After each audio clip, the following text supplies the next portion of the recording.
नमस्कारम नमस्कारम नमस्कारम dear students, आज हम यहाँ डिस्कस करने वाले हैं एरिया अंडर द कर्व जो चैप्टर है उसका एक क्वेश्चन जो जेईई एडवांस 2024 के अंदर पूछा गया था पेपर 2 के अंदर। ठीक है, तो पहले हम इस क्वेश्चन के सॉल्व करने के पहले ये देख लेते हैं, इसका पता लगा लेते हैं कि आपसे सवाल सॉल्व हुआ नहीं हुआ, आधा सॉल्व हुआ, तो उस टाइम पर जो एक्चुअल स्टूडेंट्स थे तो एक्चुअल एग्जामिनेशन के अंदर स्टूडेंट्स का बिहेवियर क्या था, जिससे कि हम अपने आप का एनालिसिस कर सकें कि हम कितने पानी में है या हमारी प्रिपरेशन कैसी चल रही है, थोड़ा एक आइडिया लें उस टाइम के स्टूडेंट्स का। तो सबसे पहले तो देखते हैं किस टाइप के अंदर ये पूछा गया था। ये जो क्वेश्चन आपको दिख रहा है ये पूछा गया है आपके मार्किंग के हिसाब से एससीक्यू के अंदर ही क्वेश्चन पूछा गया था। सिंगल चॉइस ऑप्शन एक करेक्ट था जिसके अंदर +3 की मार्किंग थी और नेगेटिव मार्किंग इसके अंदर इन्वॉल्व था। और नेगेटिव मार्किंग जब इन्वॉल्व होती है तो ऑब्वियस सी बात है जो अटैम्प्ट वाला पोर्शन होता है वो थोड़ा कम हो जाता है, क्योंकि अगर नेगेटिव मार्किंग नहीं है तो स्टूडेंट्स ज़्यादा अटैम्प्ट करते हैं। यहाँ देखिएगा तो 63% स्टूडेंट ऐसे थे जेईई एडवांस 2024 के अंदर जो इस सवाल को छोड़ कर आए थे, किया ही नहीं इस क्वेश्चन को। और कितने स्टूडेंट्स का ये सही हुआ देख सकते हैं, 36,599 स्टूडेंट्स हैं जिनका ये सही हुआ था। और यहाँ पर है आपके पास 20% के आसपास है। तो क्या सर ये 20% सबसे सवाल हो गया था? नहीं, इसके अंदर कुछ स्टूडेंट ऐसे भी होंगे जिन्होंने तुक्का लगाया होगा, ये बात बिल्कुल श्योर है। फिर भी अगर आप देखा जाए तो 80% स्टूडेंट्स या तो नहीं हुआ या गलत करके आए हैं। और बाइफर्केशन करें तो 16.64 जो है 16.64 ऐसे स्टूडेंट हैं जिनसे क्वेश्चन गलत हुआ था, जो कितना मार्क लेके गए थे -1। तो तुक्के वाले इसके अंदर भी हैं, तुक्के वाले इसके अंदर भी है और इनको मिला है +3 वाला मार्क। ठीक है, अब बात करते हैं इसकी जेन्युइन अप्रोच क्या होगी, जेन्युइन अप्रोच क्या होगी जिसकी वजह से इस क्वेश्चन को अच्छे से समझ के सॉल्व किया जा सके। उसके लिए पहले हम कॉम्प्रिहेंसिवली पहले इस क्वेश्चन को पढ़ते हैं। एस एक सेट बनाया गया है, x, y जो है वो r क्रॉस r में है, यानी x भी पूरे रियल नंबर में है, y भी पूरे रियल नंबर में है। x एक्सिस y एक्सिस पर पूरा हम x y एक्सिस पर बात करें, x y प्लेन के अंदर रोटेट कर ये एग्जिस्ट करता है। x > 0 है, y > 0 है और एक पैराबोला का इक्वेशन जैसा दिख रहा है पर <= है, यानी उसके इंटीरियर रीजन की बात हो रही है। एक और पैराबोला यहाँ पे लिखा हुआ है y² < 12 - 2x। ठीक है, और एक लाइन यहाँ पे लिखी हुई है, लाइन से भी एक रीजन है, लाइन से जैसा है ये लाइन है और दो पैराबोला हैं। इन तीनों का जो कॉमन रीजन है वहाँ पर x और y लाई करते हैं, वो बनेगा s। पूछा जा रहा है इस रीजन s का एरिया अगर अल्फ़ा टाइम्स √2 है तो अल्फ़ा की वैल्यू क्या होगी। इस क्वेश्चन को बनाने के लिए हमें क्या चाहिए होगा, सबसे पहले हमें ये देखना होगा कि ये कर्व्स आपस में कहाँ पर मिलते हैं। रीजन को बनाने के पहले हम कर्व्स की एग्जैक्ट इक्वेशंस को आपस में सॉल्व करके पॉइंट ऑफ इंटरसेक्शन निकालते हैं। तो यहाँ अगर हम देखें तो एक बात लिखा है कि x > 0, दूसरा लिखा y > 0, यानी इससे पता चल गया कि हम जहाँ पर भी हैं वो है फर्स्ट क्वाड्रेंट है। पेपर के अंदर एक एक इन्फॉर्मेशन को हमें समझकर उसकी इन्फॉर्मेशन को नोट डाउन करते हुए चलना है।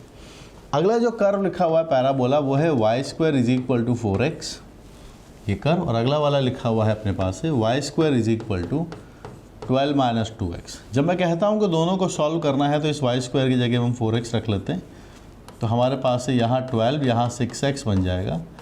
सो we are getting x = 2। x की वैल्यू 2 आती है तो थोड़ा आप देखिएगा, फिर ये y² = 8 आ जाएगा, कहीं से भी निकाल दो। तो y की वैल्यूज़ आपके पास से ±2√2 आता है, ±2√2। तो हमारे पास फर्स्ट क्वाड्रेंट में जहाँ ये मुलाकात करेंगे वो पॉइंट होगा point of intersection this, and एक और जगह मिलेंगे 2 -2√2। दोनों पैराबोलास को आपस में सॉल्व किया। पैराबोलास की लोकेशन कैसी होती है उसके बारे में डिस्कशन कर लेते हैं। y² = 4x वाला जो पैराबोला है वो तो इस तरीके से होगा, ठीक है। और जो दूसरा वाला पैराबोला है उसके बारे में थोड़ा देख लेते हैं। ये है y² = 12 - इसको कैसे लिखा जा सकता है, y² है -2 हम कॉमन लेंगे तो x - 6 बनेगा, ऐसा है पैराबोला बनेगा, जिसका अगर हम वर्टेक्स की बात करें तो वो आएगा 6, 0। और क्योंकि सामने माइनस है तो ये ऐसा पैराबोला नहीं बनेगा, ये इस शेप का पैराबोला बनेगा और इसका वर्टेक्स होगा 6, 0, तो ये इधर आएगा और इस तरीके से आता हुआ दिखेगा। सो दिस पॉइंट इज 6, 0 और इसका वर्टेक्स है 0, 0। ठीक है, दोनों पैराबोलास बनाए, दोनों कहाँ इंटरसेक्ट करते हैं वो पॉइंट भी हम निकाल चुके हैं। एक पॉइंट आएगा जो कि फर्स्ट क्वाड्रेंट में रहेगा, दिस पॉइंट इज 2,2√2 और सिमेट्रिकल है y एक्स एक्सिस के अबाउट। दूसरा पॉइंट आएगा 2,-2√। अच्छा, सिमेट्रिक किसके अबाउट है, एक्स या वाई एक्सिस? एक्स एक्सिस यहाँ पर है, इसके अबाउट जैसा ऊपर है वैसा नीचे है, तो it is symmetric about X axis. वैसे भी y का स्क्वायर था इक्वेशंस के अंदर दोनों जगह, तो सिमेट्रिक को पहचानना बहुत आसान होता है। एक कर्व की इक्वेशन के अंदर y को -y से रिप्लेस करने पर अगर इक्वेशन सेम रहती है then it is symmetric about X axis. और अगर किसी कर्व की इक्वेशन के अंदर x को -x से रिप्लेस करने पर कर्व की इक्वेशन अनचेंज रहती है then that curve is symmetric about y axis. ठीक है, ये ग्राफ बनाया। अब हमारे पास एक लाइन और दिया हुआ है, लाइन पहचानिए। लाइन क्या है? लाइन है आपके पास से 3y + √2 times x is equal to 5√8। Is it? Yes. अब आप ऑब्जर्व इसके अंदर जब करके देखेंगे तो ये जो पॉइंट है ये इसको सेटिस्फाई कर रहा है। आप चेक करिए, यहाँ से 2 रख के देखिएगा, यहाँ पर तो ये बनता है 6√2, √8 होता ही 2√2 है और x की वैल्यू है 2, यहाँ 5 है और ये 2√2 बन जाएगा। आप चेक कर सकते हैं, 4 और 6 10√2, अगेन 10√2। तो ये जो है ये एक लाइन है और लाइन बना देंगे हम जो इस वाले पॉइंट से पास होती है। अगर हम इसको इंटरसेप्ट फॉर्म में चेंज करके लिखना चाहें तो ये बनेगा आपके पास से x/5 √8 डिवाइड हो जाएगा प्लस y अपॉन, आप इसको डिवाइड करने जाएंगे तो यहाँ से 10√2/3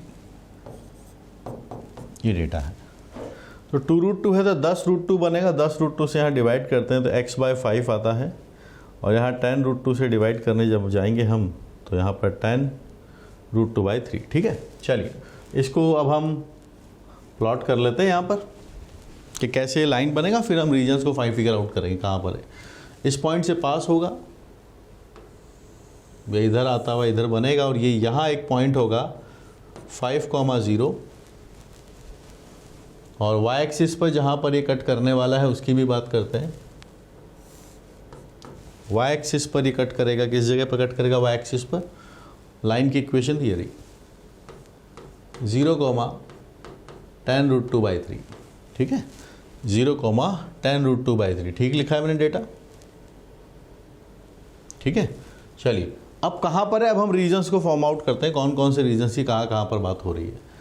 पहला वाला जो सर्कल है, ये वाला सर्कल लेस देन की बात कर रहा है। वैसे तो हमें पहले बोल दिया है कि x and y both should be greater than equal to 0, यानी हम we are only interested in first quadrant. First quadrant के अंदर इंटरेस्टेड है तो देखिएगा ये जो पैराबोला है, this parabola is y² is equal to 4x, इसके अंदर की बात हो रही है, यानी यहाँ पर है हम। इसको पहचानिए, ये भी लेस देन की बात कर रहा, y कोऑर्डिनेट कम आएगा, यानी ये वाला जो कर्व है y² is equal to 12 - 2x, इसके भी अंदर की बात होगी फर्स्ट क्वाड्रेंट में। और ये जो लाइन का टुकड़ा है इसमें आप देखिएगा ये 5,0 से कट होता है, 0 0 रखते हैं अगर इसके अंदर तो ये भी लेस देन आता है, तो इसके भी नीचे वाले पोर्शन की बात हो रही है। तो रीजन अगर तीनों का कॉमन लिया जाए तो ये रीजन आता है, इस पैराबोला के अंदर का रीजन, इस पैराबोला के अंदर का रीजन, लाइन के अंदर का रीजन और फर्स्ट क्वाड्रेंट वाला रीजन निकालते हैं तो उन सब का कॉमन ये पोर्शन आता है। अब ये पोर्शन आ गया, अब निकालना है हमें इसका एरिया, कि एरिया कैसे कंप्यूट होगा।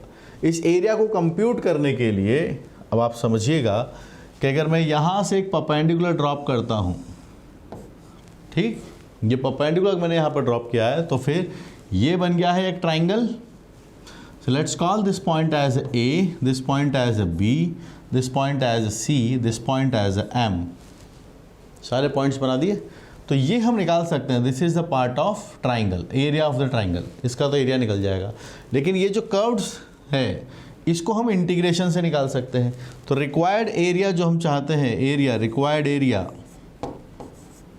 इसका एक्सप्रेशन हम यहाँ पर लिख लेंगे कि क्या इसका एरिया का एक्सप्रेशन बनेगा।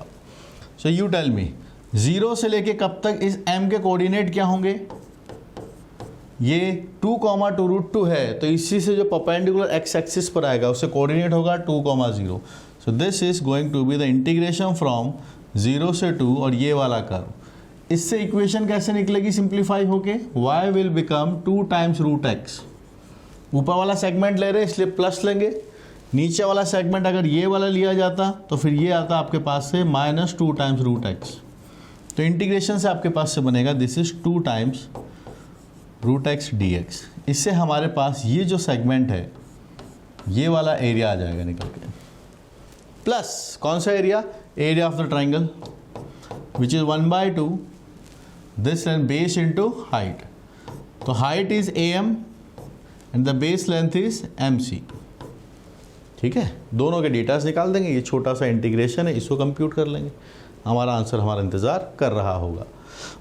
तो यहाँ से अगर हम देखें इसको 2 रूट एक्स है, यही बना देते हैं, तो ये 2 बन जाएगा, x टू द पावर है 3/2, अपॉन में भी 3/2 है, 0 से 2 है, it is half. AM length बताइए, इसकी हाइट कितनी रहेगी 2√2 एंड MC जो डिफरेंस है 2,0 5,0 दिस लेंथ इज, एक जगह 2 है एक जगह 5 है, तो लेंथ बनेगा इसका 3, 5 - 2 द लेंथ इज 3। बस इसको कंप्यूट करते हैं, डेटा अपने सामने है, तो डेटा बनेगा आपके पास से 4/3 जिसमें कम 4/3 और ऊपर वाला डेटा आपके पास से 2√2 बन जाएगा, plus we are having this as 3√2।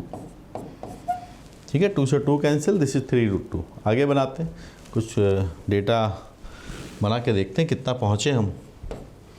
This is 8 and this will become 9, so 8 and 9 is 17. We are having 17/3 times √2 which is written as √2 times alpha. यही क्वेश्चन में गिवन है, तो अल्फ़ा की वैल्यू हमें क्लियरली दिख रहा है, अल्फ़ा कितना आ रहा है 17/3 as an answer. So we are going to mark this and B as an answer 17/3। तो अल्फ़ा का वैल्यू हमें डिसाइड हो गया कि 17/3 है, दिस इज अल्फ़ा। ठीक है, पूरे क्वेश्चन को अगर मैं समराइज़ करूं आपसे क्या होना है, सबसे पहले एरिया चैप्टर के क्वेश्चंस के अंदर हमें प्लॉटिंग करनी होती है, और जब मल्टीपल कर्व्स दे रखे हैं सबसे पहला तरीका ये है कि उसमें जो एक्स और वाई पर कंडीशन है उनको सबसे पहले लिखिए। ये रहा फर्स्ट, सबसे पहली कंडीशन, इससे पता चल गया कि we are only interested in first quadrant. और जो कर्व्स दे रखे हैं उनके फिर पॉइंट ऑफ इंटरसेक्शन निकालना शुरू करेंगे। वो कैसे निकलेंगे, आपस में उनको सॉल्व कर करके। यहाँ पर क्वेश्चन के अंदर ईजी था कि दोनों जगह क्या लिखा हुआ था, y² लिखा हुआ था। ठीक है, y² लिखा हुआ था, तो फिर दोनों में रिप्लेसमेंट करके पॉइंट्स आ गए। इसी पॉइंट से हमने स्ट्रेट, हम चाहते तो पैराबोला और लाइन को भी सॉल्व कर सकते थे। लकीली क्वेश्चन के अंदर जो पॉइंट ऑफ इंटरसेक्शन है उसने लाइन की इक्वेशन को सेटिस्फाई कर दिया। अब ये क्या होता है, ये कैलकुलेशन को बचाता है, तो हमें हमेशा मैथमेटिक्स के अंदर प्रेजेंस ऑफ माइंड को रखना है, क्योंकि टाइम बचाना बहुत एक स्किल है जो ओवर द टाइम प्रैक्टिस से ही आप सीख सकते हैं। फिर जब पॉइंट आ गया है, लाइन बना लिया, यहाँ पर ये डिसीजन लेना। एक्चुअल में देखो एरिया तो बहुत सारे आप निकाल सकते हो, कोई सोचने लग जाए सर मैं ये वाला निकाल देता हूँ, सर मैं ये वाला निकाल देता हूँ, नहीं, जो बोला है वो कीजिए।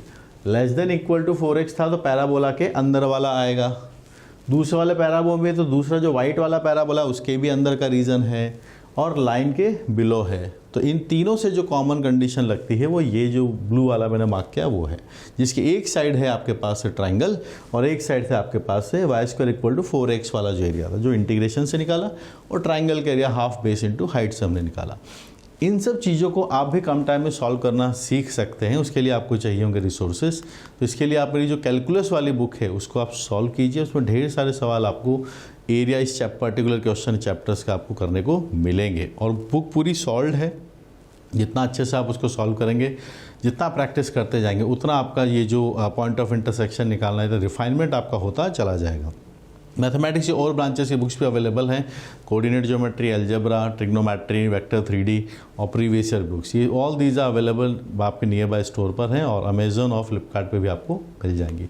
मुझसे लाइव पढ़ने के लिए, मुझसे कनेक्ट करने के लिए you can install the app uplift JEE।